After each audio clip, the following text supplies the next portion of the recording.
So we're just going to do a quick little lesson today for the song Sunshine of Your Love by Cream.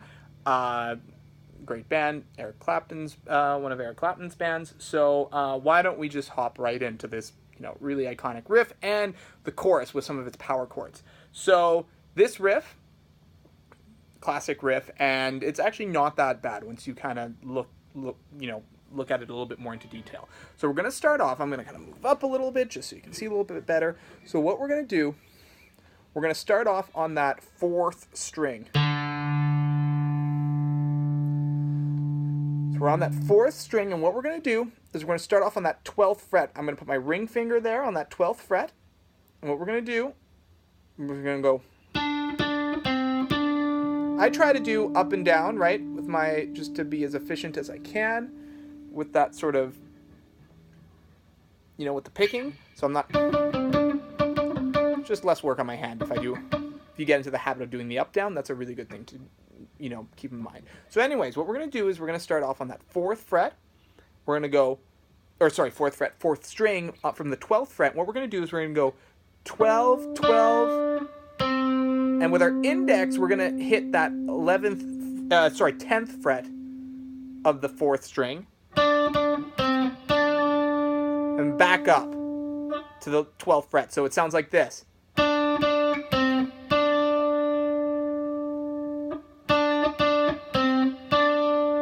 after we do that, we're going to move to the 5th string, or our A string, and we're just going to go, we're going to literally just start with our ring finger. We're going to just walk down. We're going to walk. So we start on that 12th fret, 12th fret, 11th fret with the middle finger, 10th fret with the index. So 12, 11, 10, all on the 5th string. Now what we're going to do is we're going to kind of shift our hand a little bit. Just shift it just to kind of get into position. And what we're going to do is with our ring finger here, we're going to grab that 10th fret of the 6th string, and then with our index we're going to grab the 8th fret, that 8th fret of the 5th string. What we can do, we can kind of with our finger there, we can kind of pull on it a little bit, do a little bit of a bend there. And then back with our ring finger, back to that 10th fret on the 6th string.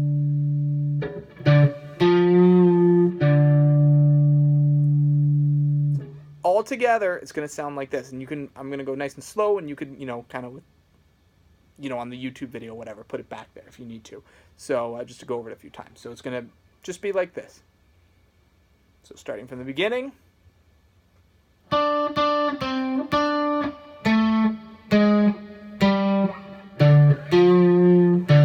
And then we're going to go.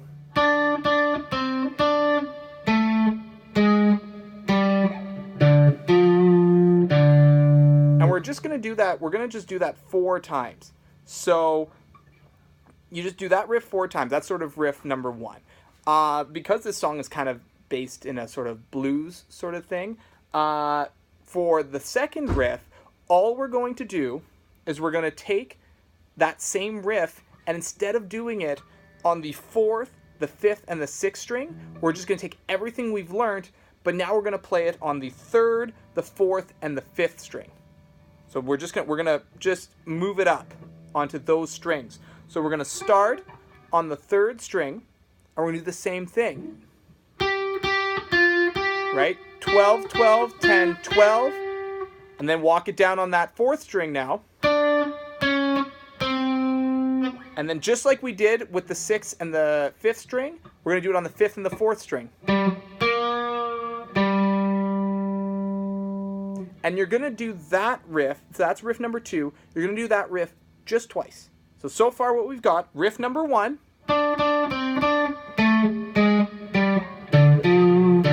We do that riff once, it's that riff number 1, we do it 4 times, and then riff number 2, which is the exact same thing, we just start on the 3rd string. We do that twice. And then after that, we hop back to riff number 1, and we do riff number 1 twice. So this is the sort of structure. Riff number 1 4 times, riff number 2 twice, and then back to riff number 1, we only do that one twice. And then that's sort of like, you can keep repeating that as the song goes on, but that's sort of just one entire go. And then that will just repeat until you want to hop into the chorus. When you want to hop into the chorus, now what you're going to need to use, you're going to need to use something called a power chord. If you haven't already seen my video that goes through just kind of basically what a power chord is, it's one of my earlier videos. I would suggest you go through that.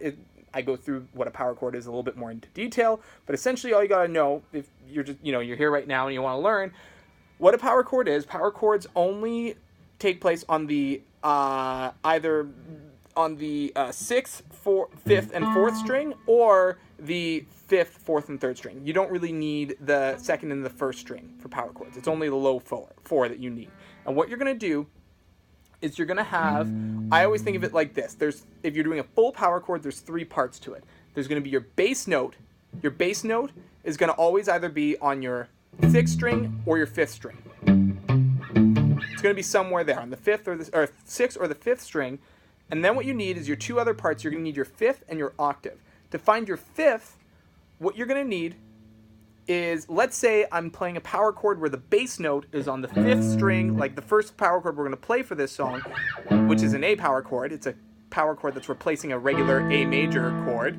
What you're going to do is you're going to place your index on the 5th fret of the 6th string. That's where a bass note is. And to find our 5th, what we're going to do is we're going to take our ring finger right here.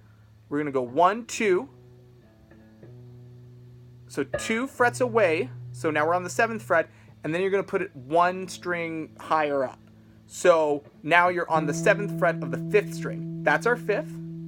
And so far, if we just played those 2 notes, that still sounds pretty good. That's what I call kind of like a half power chord. You're not doing all 3 parts. You're just using your root and your 5th. If you want to have that full sort of power chord sound, what you need to do then is add your octave. So to find the octave, what you're going to do is you're going to take your pinky, right? And then you would go 1, 2, just like you did with the ring finger. So you're now on the 7th fret, and then you go 2 strings up. So now your pinky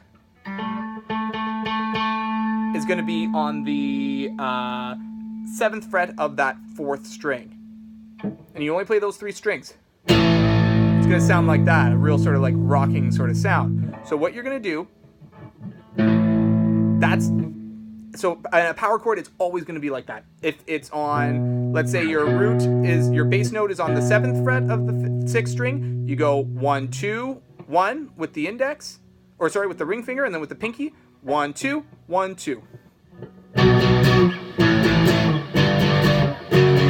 That sort of shape is it stays the same. You just move it up and down the neck. And the same thing goes with, let's say you have a bass note on the 5th string. Let's say you have the 5th fret of the 5th string. Same thing, 1, 2, 1, and with the pinky, 1, 2, 1, 2.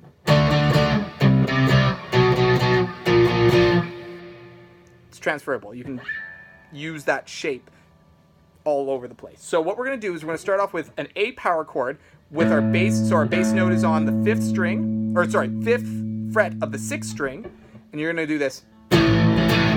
So down, up, down. That's it. And then what we're going to do is we're going to do a C power chord, which is a power chord where a bass note is on the 3rd fret of the 5th string. And so you know what that means. If our bass note is there, that means our 5th will be 1, 2, 1. On the our 5th is on the 5th fret of the 4th string, and then our pinky 1, 2, 1, 2 is now on the 5th fret of the 3rd string, and it's replacing a C major.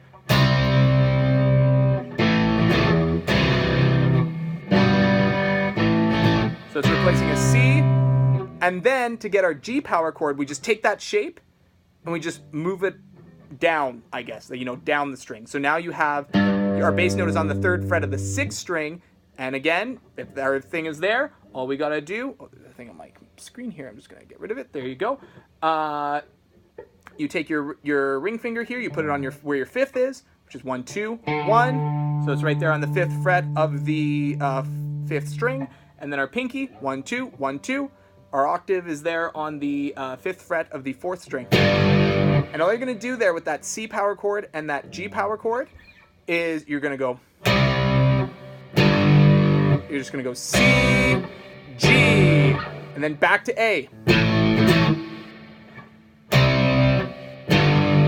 Right? I've been waiting so long to be where I'm going. And you're gonna do that. You're gonna do that 3 times. So 1 or 2,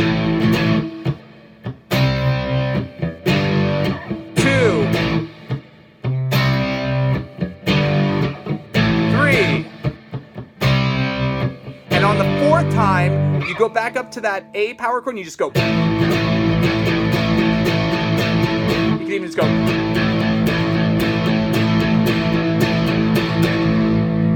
And then you could just restart the riff.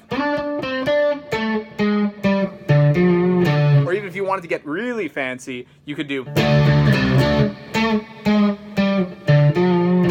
So all you do is you replace this sort of part right here. You replace it with power chords on the, a power chord with the bass note on the 10th fret of the 6th string. And then you move down to a power chord on the 8th, with a bass note on the 8th fret of the 10th string. Or did I say 10th fret of the 6th string, 8th fret of the 6th string. That's what I think. I think I said 10th string. Whoops. But anyway.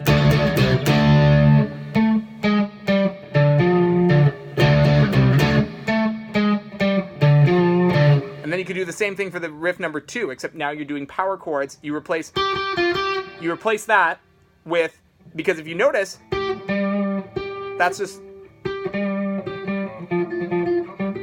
their octaves. So you would just do a power chord from the 10th fret of the 5th string and 10th fret of the 8th string. You do.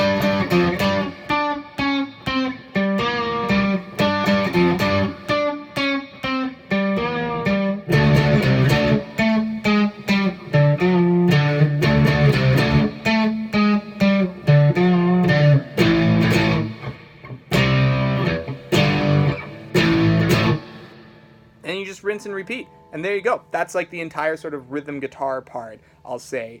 And a little bit, I guess you're technically, that's lead right there. But, minus the solos and stuff like that. That's pretty much the entire song on guitar. So I think we'll leave it there for today. If you guys have any comments or any suggestions for maybe other lessons that you'd like to see, please leave a comment below. And I guess for now, take care. See you soon. Bye.